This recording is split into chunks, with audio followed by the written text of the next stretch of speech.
time to worship. Come, now is the time to give your heart. Come, just as you are to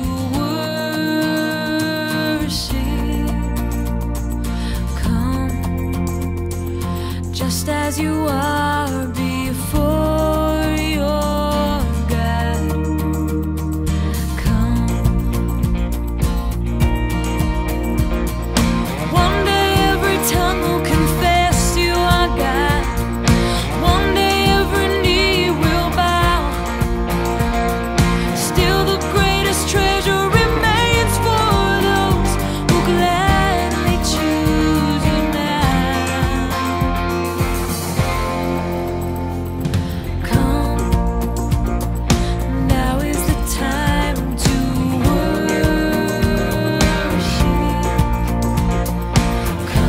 Chem pe băieți aici în față.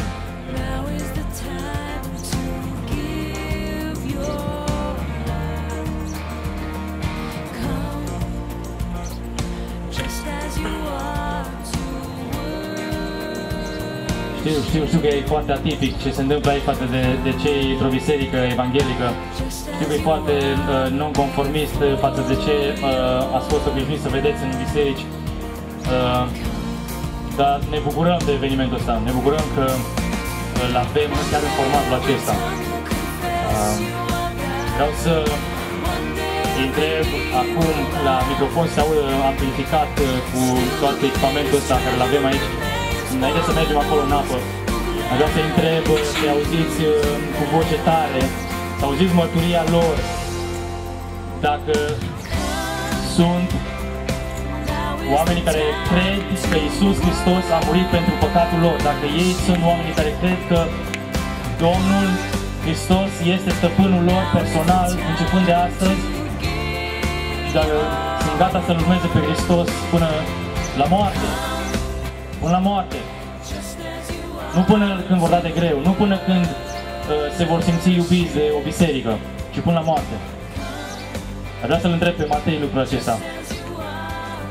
Matei, crezi că Domnul Iisus Hristos este Mântuitorul tău personal și stăpânul tău? Da, cred.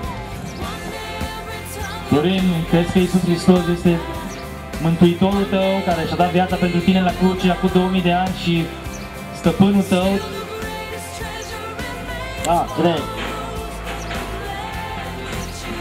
Mircea, aș vrea să te întreb pe tine dacă ți-ai pus credința în ce s-a întâmplat acum 2000 de ani la cruce, ce a realizat Iisus Hristos pentru tine, ca mântuitor al tău personal, și dacă crezi că Iisus este Domnul tău, stăpânul tău, care îți va conduce viața în fața martorilor văzuți, în fața martorilor nevăzuți. Crezi lucrul acesta? Da, cred. Domnul să binecuvânteze pe candidații noștri. Amin. Amin. Vom trece la botez, la actul botezului.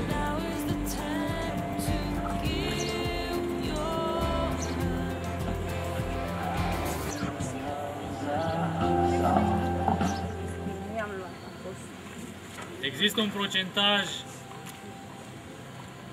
în lumea noastră a oamenilor care își dau viața lui Iisus Hristos și care se întorc la Hristos. 85% din oamenii care vin la Hristos, 85% din ei au sub 18 ani. În viața lui Florin, vârsta aceasta a fost depășită, dar Dumnezeu și-a arătat mila și trece dincolo de statisticile noastre. Și mă bucur că i-a cercetat viața ca să fie un tată model, să fie un om cu viitorul veșnic asigurat de Hristos. Florin, pe baza mărturiei tale de mai înainte și la porunca lui Iisus Hristos, vreau să spun că te botez în numele Tatălui, al Fiului și al Duhului Sfânt.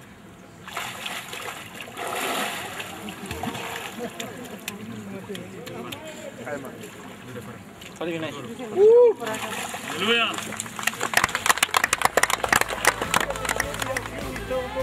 Iisus Hristos. Venim în închinare, Doamne, și în laudă la adresa Sfântului Tău nume, Doamne. Numele Tău este un nume minunat, Doamne. Numele Tău este un nume glorios, Doamne. Este numele care, în fața căruia se pleacă tot cerul și tot pământul, Doamne. Mulțumim că astăzi asistăm, Doamne, la o lucrare sfântă a Ta. Și astăzi s-a îndeplinit cuvântul Tău cel Sfânt, Doamne. Vedem lucrul acesta și ne minunăm, Doamne Iisuse Hristoase, căci cu toate că suntem păcătoși de pe pământul acesta, lut, Doamne. Tu ai găsit cu cale să mântuiești pe cei pe care ai scris în cartea vieții, Doamne, și i-ai adus la viață împreună cu Hristos. Ne bucurăm că astăzi, Doamne, încă 3 suflete, Doamne, au scăpat în întuneric, Doamne, și au ajuns la lumină, Doamne. Te rugăm din toată inima, Doamne Iisuse, să-i binecuvintezi, Doamne. Ți încredințăm în brațul Tău, Doamne, și am dorit ca toată viața lor să fie o închinare spre slava Ta. Amin, Doamne, pentru mărturia pe care acești tineri